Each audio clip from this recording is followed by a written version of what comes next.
Imagine building your entire life around decisions that everyone around you calls smart, decisions that feel responsible and safe, decisions that slowly become rules you never question because they are repeated by parents, teachers, and society itself. Now imagine realizing, not suddenly but gradually, that those same decisions are quietly shaping a life where progress feels real on the surface, but freedom keeps moving further away with every passing year. This is not about reckless mistakes or impulsive spending. This is about calculated decisions, the kind that are praised, the kind that look disciplined, the kind that create the illusion of control while slowly building long-term pressure. Because the most powerful financial traps are not built on bad choices. They are built on good ones, the ones that make sense logically but behave very differently once time, interest, and dependency begin to take effect. To understand this, picture a young professional entering the workforce, full of ambition, carrying the belief that if he follows the right path, stability and success will naturally follow over time. He is not careless with money. He plans, he calculates, he avoids unnecessary risks, and he makes decisions that align with what he has been told is financially responsible behavior. But what he does not realize is that the system he is entering does not reward independence as much as it rewards consistent participation over long periods of time. And participation, once it begins, is maintained not through force, but through structure, through commitments that are easy to enter but difficult to exit once they are fully in place. The system does not need dramatic failure to function. It works best when everything appears normal, when payments are made on time, when life moves forward without interruption. Because in that state of normalcy, the deeper mechanisms remain invisible, hidden beneath routines that feel stable but are actually binding over time. The first purchase that represents this perfectly is the long-term mortgage, something that is almost universally considered the smartest financial move a person can make. Owning a home is presented as the foundation of stability, the ultimate goal that transforms income into wealth, the decision that separates temporary living from permanent security. It sounds logical. Instead of paying rent, you pay toward ownership. You build equity, and over time, you are supposed to gain both financial and emotional stability. But what is rarely discussed is that a mortgage is not just ownership. It is a long-term obligation that connects your future income to a fixed structure that does not adjust easily to change.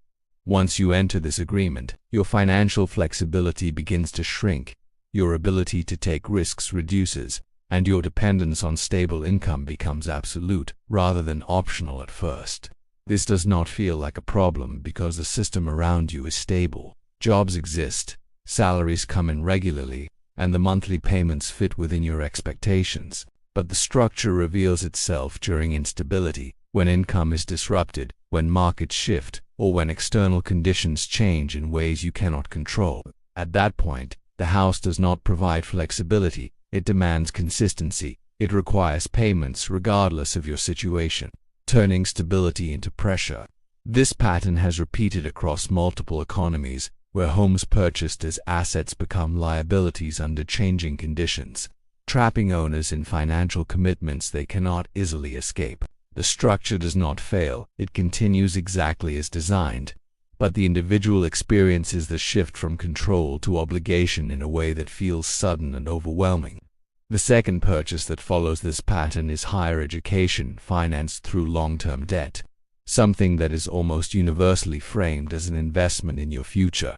From a young age, people are taught that education is the safest path, that degrees unlock opportunity, and that the cost is justified because it leads to higher earnings over time. And while knowledge itself has value, the financial structure attached to it introduces a long-term dependency that most people do not fully consider at the beginning.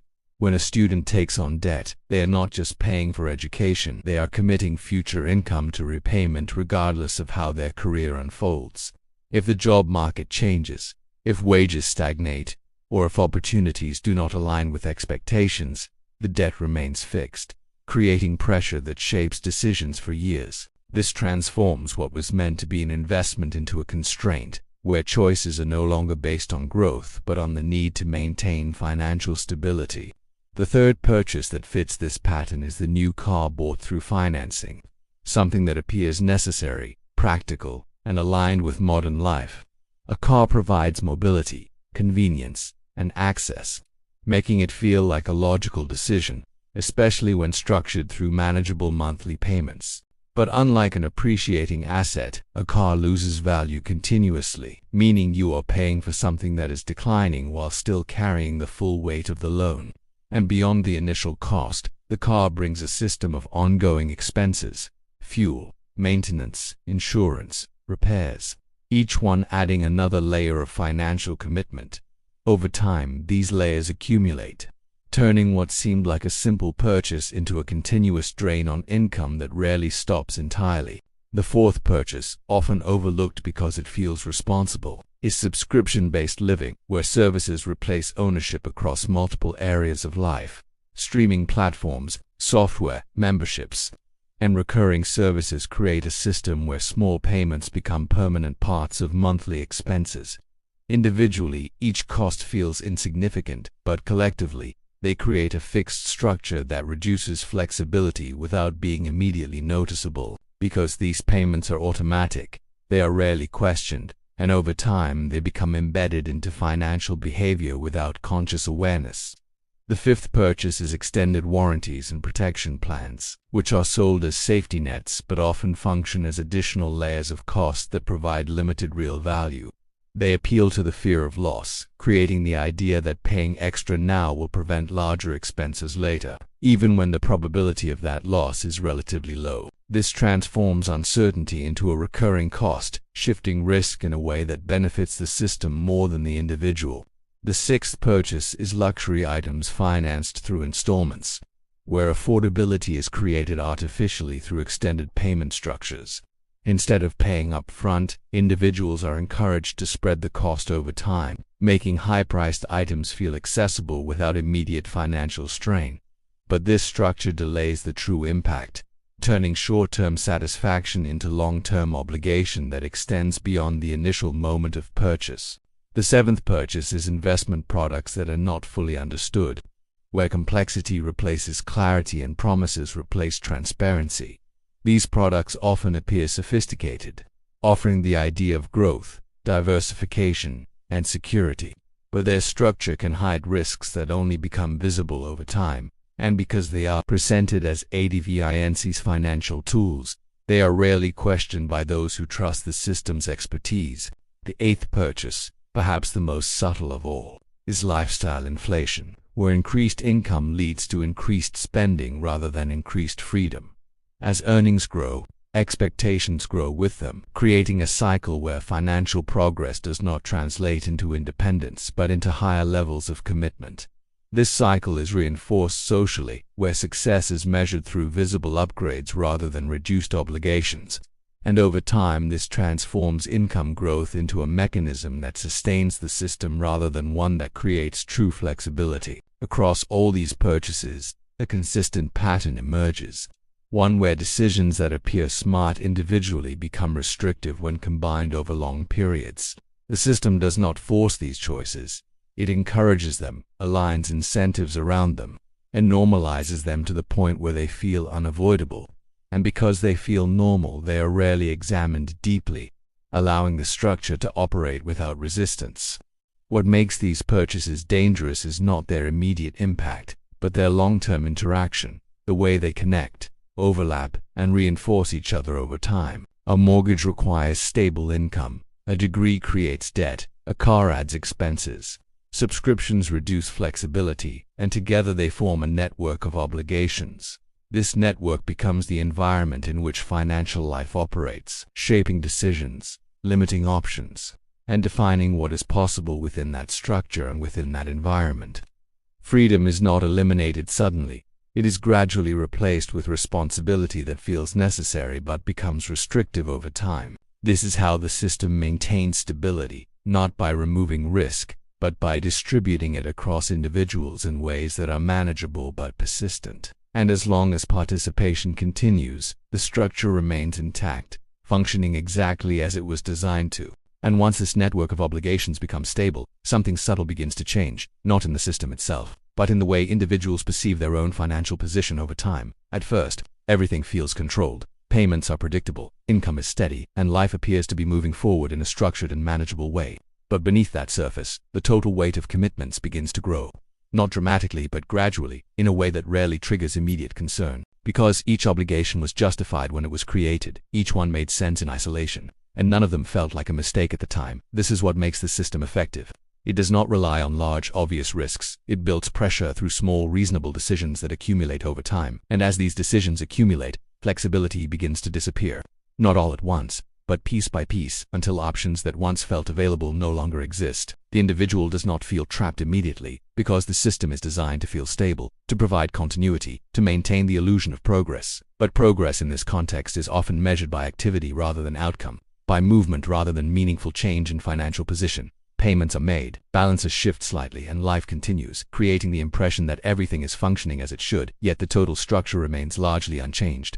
The obligations persist and the timeline extends further into the future with each passing year. This extension is critical because time is the element that transforms manageable commitments into long-term dependency. A short-term obligation can be controlled, but a long-term one begins to shape behavior, influencing decisions far beyond its original purpose.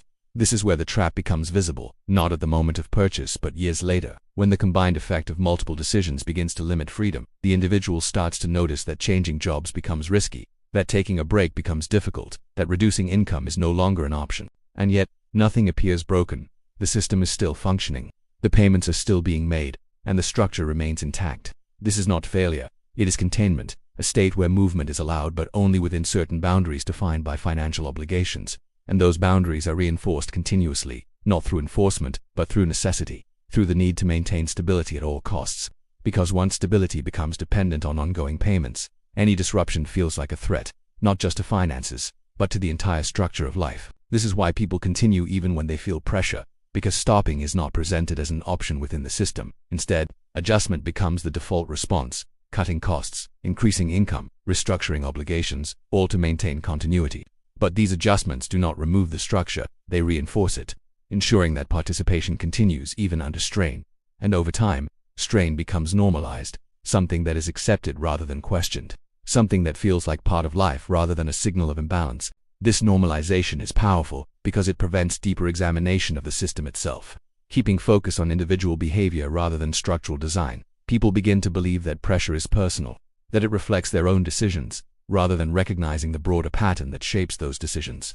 And as long as the focus remains individual, the system remains unchallenged, continuing to operate exactly as intended. This is where the illusion of control becomes most convincing, because individuals feel responsible for outcomes that are heavily influenced by structural conditions. They work harder, manage better, and adapt continuously, believing that improvement will come through effort alone. But effort within a constrained system does not always lead to freedom. It often leads to deeper integration into the same structure. This is the paradox at the center of these financial traps. The more responsibly you behave, the more effectively you participate in the system. And participation, while necessary, also reinforces the very structure that limits long-term flexibility. This does not mean that responsibility is wrong. It means that responsibility alone is not enough to change the outcome within a fixed system, because the system is not designed to eliminate obligations. It is designed to sustain them over time in a stable and predictable way. And predictability, while comforting, can also become restrictive when it limits the range of possible actions. This is why even successful individuals, those with stable incomes and disciplined habits, can still feel constrained within the system. Because success in this context does not remove obligations, it often increases them, expanding the structure rather than reducing it. Higher income leads to larger commitments, bigger mortgages, more expensive lifestyles, all of which reinforce the same pattern at a different scale. And as the scale increases, so does the dependency, creating a situation where more success leads to less flexibility rather than more. This is not an accident, it is a structural outcome, one that emerges naturally from the way financial systems are organized. The system rewards participation, encourages expansion, and maintains continuity, but it does not prioritize exit or independence. And without a clear path to exit, individuals remain within the structure, adapting to it rather than moving beyond it. Over time, this creates a cycle where each generation repeats similar patterns, making similar decisions, and encountering similar constraints, because the framework remains consistent, even as external conditions change, ensuring that the same mechanisms continue to operate. This repetition gives the appearance of stability, but it also reveals the persistence of the underlying structure. And within that structure, the definition of smart begins to shift, no longer tied to outcomes, but to alignment with the system's expectations. A smart decision becomes one that fits within the structure, even if it does not maximize long-term freedom. This redefinition is subtle, but it changes how financial behavior is evaluated and understood over time. People begin to measure success by stability, by consistency, by the ability to maintain obligations without disruption. But maintaining obligations is not the same as eliminating them, and this distinction becomes more important as time passes because the longer the structure remains in place, the more it shapes future decisions, reinforcing itself continuously. And eventually, the system no longer needs to guide behavior actively. It becomes internalized, operating through habits and expectations. At that point, the traps are no longer external. They are part of the environment, something that feels normal and unavoidable. And when something feels unavoidable, it is rarely questioned, allowing the structure to persist without resistance. This is the final stage of the mechanism. Not control through force, but control through normalization, where individuals continue to participate not because they are required to, but because it feels like the only available path. And within that path, the original purpose of these purchases fades, replaced by the need to sustain the system they created. The house is no longer just a home. The degree is no longer just education. The car is no longer just mobility. They become parts of a larger structure, one that connects income, time, and obligation into a continuous cycle. A cycle that does not need to end to function, one that remains stable as long as participation continues, and as long as that participation remains uninterrupted.